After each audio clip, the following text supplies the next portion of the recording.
प्राचीन काल में जब सृष्टि नहीं थी, केवल ब्रह्म ही थे। उन्होंने इस ब्रह्मांड की रचना की। आकाश, पृथ्वी, जल, अग्नि, वायु। सृष्टि को व्यवस्थित रखने के लिए तीन शक्तियों की आवश्यकता हुई। ब्रह्मा जी, सृजनकर्ता विष्णु जी, पालनकर्ता महेश, शिव जी, संहारकर्ता।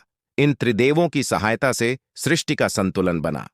गणेश जी का जन्म एक बार माता पार्वती ने स्नान करते समय अपने उबटन से एक सुंदर बालक की मूर्ति बनाई और उसमें प्राण डाल दिए।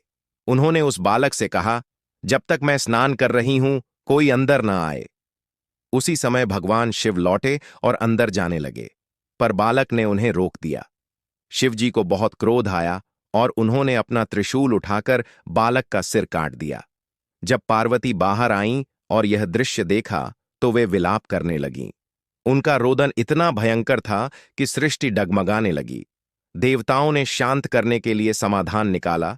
शिव जी ने अपने गणों को आदेश दिया कि किसी जीव का सिर लेकर आएं जो अभी अभी उत्तर दिशा की ओर सोया हो। उन्हें एक हाथी का शावक मिला। उसका सिर काटकर शिव जी ने बालक के शरीर से जोड़ दिया। बालक को पुनः जीवन मिला और वही कहलाए गणपति, गणों के स्वामी, ज्ञान और बुद्धि के देवता। गणेश जी को मिला प्रथम पूज्य का वरदान।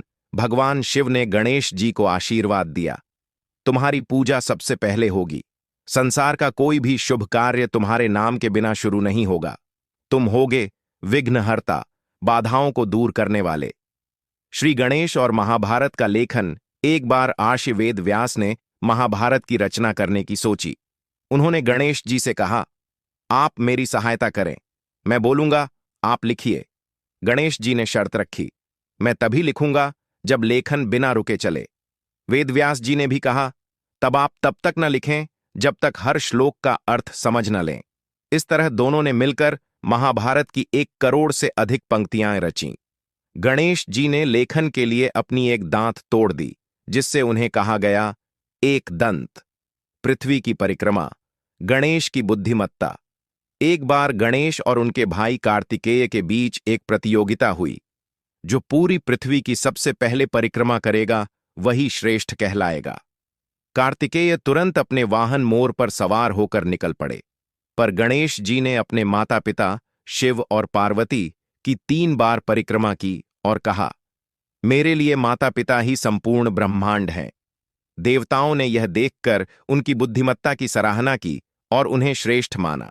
गणेश जी के प्रमुख रूप, अवतार।